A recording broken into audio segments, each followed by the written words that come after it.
Bonjour et bienvenue dans votre rendez-vous Quality Forever. Aujourd'hui, je vous propose de mieux protéger les progrès et secrets de votre entreprise en faisant de l'ingénierie sociale inversée.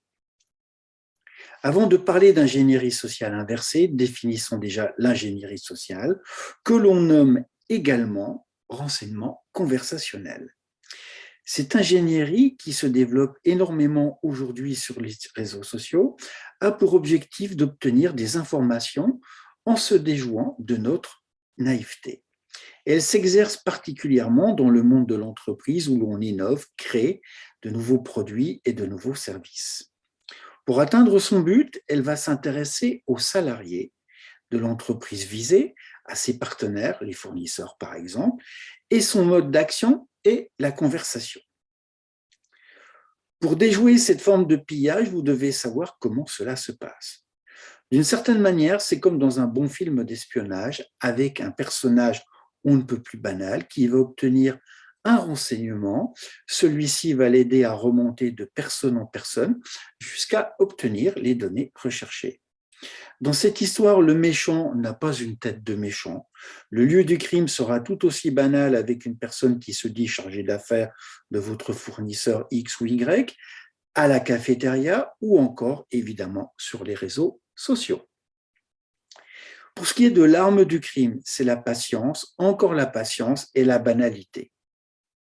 En effet, plus l'approche et la conversation sont banales, et mieux cela marche.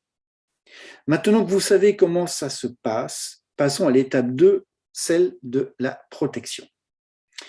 Premier temps, définissez tout ce qui est précieux et donne un avantage à votre entreprise.